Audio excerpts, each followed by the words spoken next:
So kids that interact with AIs more than real people have no sense of sarcasm. They become Americans, basically. That's it. Yeah. So this is already Hope you cut measurable. that out. And so human behavior will change. But what I think we have to remember, and what my vision of AI shows you, is that in the end, the agency lies with you.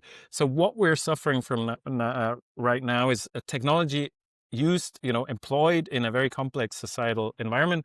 But in the end, it's us human agents who built this society, including the bullshit business model of US capitalism combined with AI, a complete disaster. I'm not necessarily anti-capitalist when it comes to olive oil or a toothbrush. I want the best possible toothbrush. I want the best possible olive oil.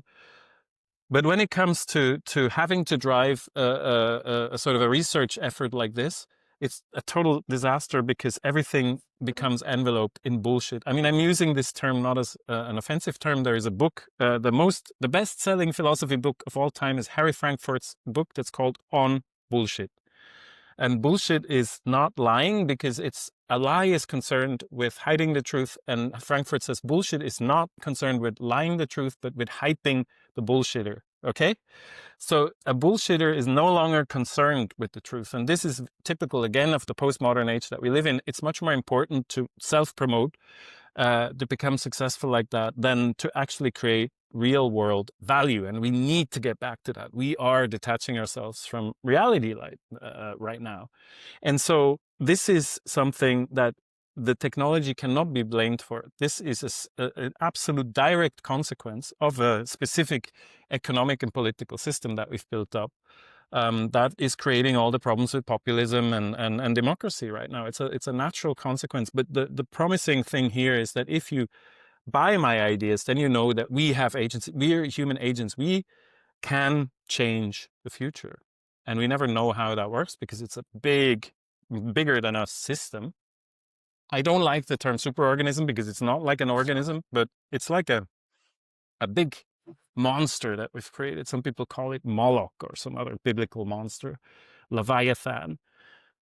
I don't think those are good.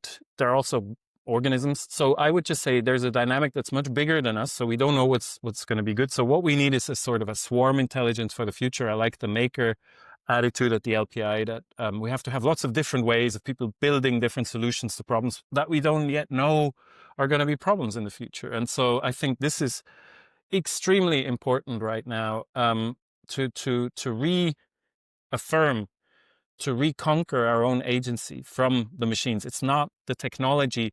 So I always say I used to write in the paper that it's not Skynet, but Facebook that kills us. But now it's not Skynet, but ChatGPT that will kill us. So it's these little tools that we built that are not AGIs. They're not going to take over the world. They don't want anything. How does Skynet want to take over the world? Skynet is a computer.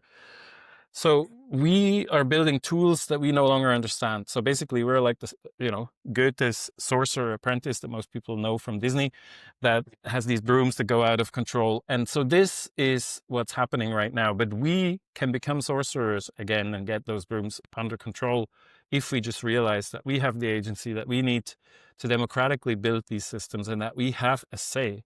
And we have to have a say. Of course, all these people that I mentioned before, the Thiels and the Musks of the world, are trying to create an undemocratic, feudal, neo-feudal system right now where only they have a say and you will be their serfs. You have nothing. 99.999% of humanity will have nothing to say.